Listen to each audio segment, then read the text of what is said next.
Hello everyone, welcome back to our channel. In this video, I'm going to show you how you can convert Blocks Checkout to Classic Checkout for default WooCommerce Checkout. So the first step that you have to do is to log in to WordPress admin and then navigate to the WooCommerce, and from there just click on the settings and click on the advanced tab to access the checkout settings. Next to that is an advanced settings. You can find the page setup section, and then from there you will see the options for cart page and checkout page configurations.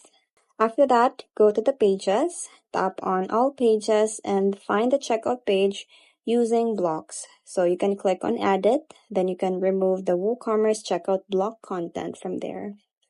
Next is in the same checkout page editor, add the classic shortcode, which is this one. So you can just copy this one, and then this will restore the traditional checkout form.